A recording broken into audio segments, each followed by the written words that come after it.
त्यामध्ये नाश्त्याला छानसं काही पटकन बनवायचं असेल तर सेट डोसा हा उत्तम पर्याय आहे. खूप सॉफ्ट लुसलुशीत जाळीदार हे डोसे तयार होतात, खायला खूप मस्त लागतात.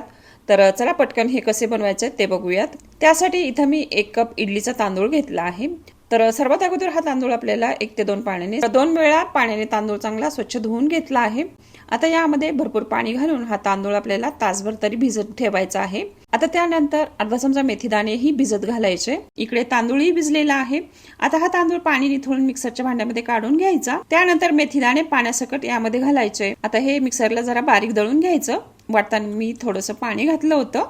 तर असं हे बॅटर आपलं वाटून घेतलंय. तर आता त्यानंतर अर्धा कप जाडे पोहे धुवून भिजवून 5-10 मिनिट ठेवले होते. त्यानंतर यामध्ये अर्धा कप ओला नारळ घालायचा. तर थोडंसं पाणी घालून हेही बारीक वाटून घ्यायचं. आपण आधी तांदूळ वाटून घेतले होते ना, त्यामध्ये हे काढून घ्यायचं आणि हे चांगलं मिक्स करायचं.